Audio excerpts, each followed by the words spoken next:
It's Collin Fett, your agent here to talk about radon today. I'm here with Jeremy Nichols with Rathert Radon Services. It's Radon Awareness Month, and we're going to learn all about radon today. So thanks for joining us, Jeremy. And I got all kinds of questions for you. So awesome. Thanks for having me. Yeah, if it's all right with you, we'll just kind of dive right in. Yeah, let's do it. Right on. So first question I get all the time is kind of the obvious one. What is radon? Where does it come from? And why is it bad? Right. So radon is basically a radioactive gas that causes lung cancer. I mean, that's oversimplified, but very true, right? I mean, that's simply what it is. It's naturally, it comes from the soil. So it's actually a breakdown of uranium in nearly all the soils out there. So Iowa, we sit in a hotbed of very fertile soils.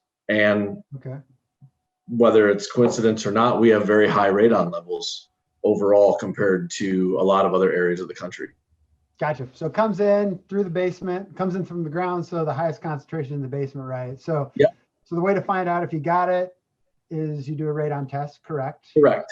And so imagine I'm a dummy it down. I don't know anything about radon. You put a tester in the basement, whether someone's looking to buy or just get a test because they want to know if they have radon. So how's that test work, and how does it sense, and what do the numbers mean? Well, you're asking me some really good scientific questions. So I'll just show you a monitor. So this is a continuous radon monitor. So all of our monitors are the latest production from a company called Sun Radon. So they basically measure in simple terms, the amount of radioactivity that's in the air, which breaks down into the measurement, which is picocuries per liter. So picocuries is actually a measurement of radioactivity. And then that is what determines kind of what the average then over the 48-hour samples, typically a short-term test that we run. And then we get an average that the EPA has deemed the 4.0 level to be the mitigation standard here in the States. Does that make sense?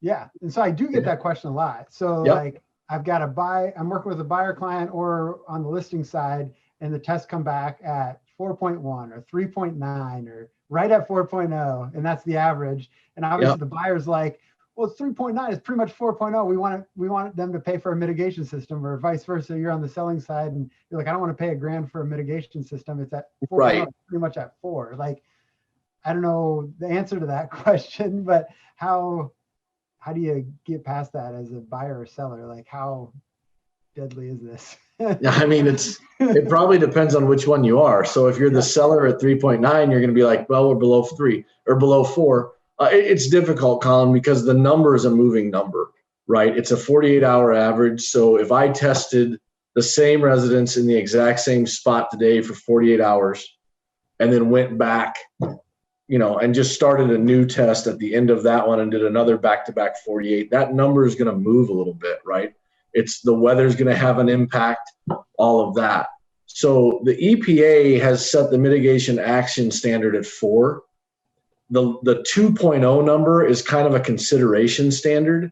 So they say in a lot of the information you can get out there that if you're between 2 and 4, you can consider mitigation. If you're above 4, you should mitigate, right? So to use that, I mean, it is a difficult thing. I always joke with our clients that, like, that's my worst number. Like, just don't give me a 4.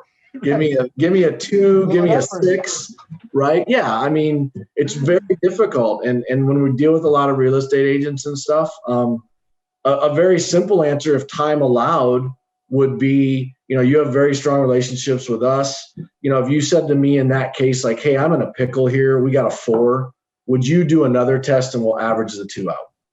So that would be an acceptable means of doing that when you're right at that unknown, or kind of that point of you just don't know. You don't know which way's right. So you could take multiple measurements and take the average. That's acceptable and recommended by the EPA on several different things. So you could look at that.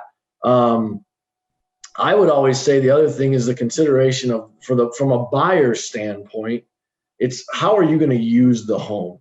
Are you buying a home that has a basement that's finished and you've got bedrooms down there, and maybe it's a mother-in-law suite or your kids' bedrooms are going to be down there, then your consideration levels are probably going to become more important than just anything above 4, right? 3.5 becomes more of a concern if you're putting your kids in the basement, right? From a peace of mind standpoint. It dissipates as you get further, right? Right. So the dissipation levels, are on all the studies out there will show somewhere between 50 to 70% per floor. So if you had a 4 in the basement, and let's say it was an older house and maybe you were doing laundry down there, but that was it.